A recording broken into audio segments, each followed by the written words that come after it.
বাংলাদেশে আর বিভাজনের রাজনীতি হবে না। কিন্তু একটি কুচক্রী মহল ওই পতিত স্বৈরাচারের বিটিম সেজে এখনো তারা বাংলাদেশে স্লোগান দেয়, রাজাকার বলে বাংলা ছাড়ার কথা বলে।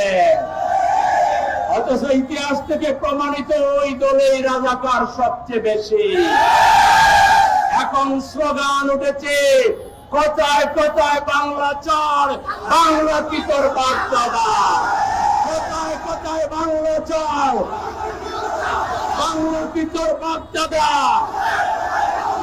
তারা এই স্লোগান দেবেন দিল্লির দোসর হিসাবে, স্বৈরাচারের দোসর হিসাবে আপনাদের একটা অংশকে দিল্লিতে পাঠাইয়া দেব, আর রাজাকারের ফ্যাক্টর হিসেবে অপর অংশকে আমরা পিন্ডি পাঠাইয়া দেব।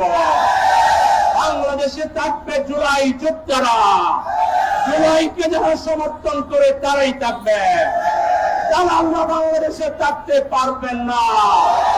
দালালির স্থান বাংলাদেশে না।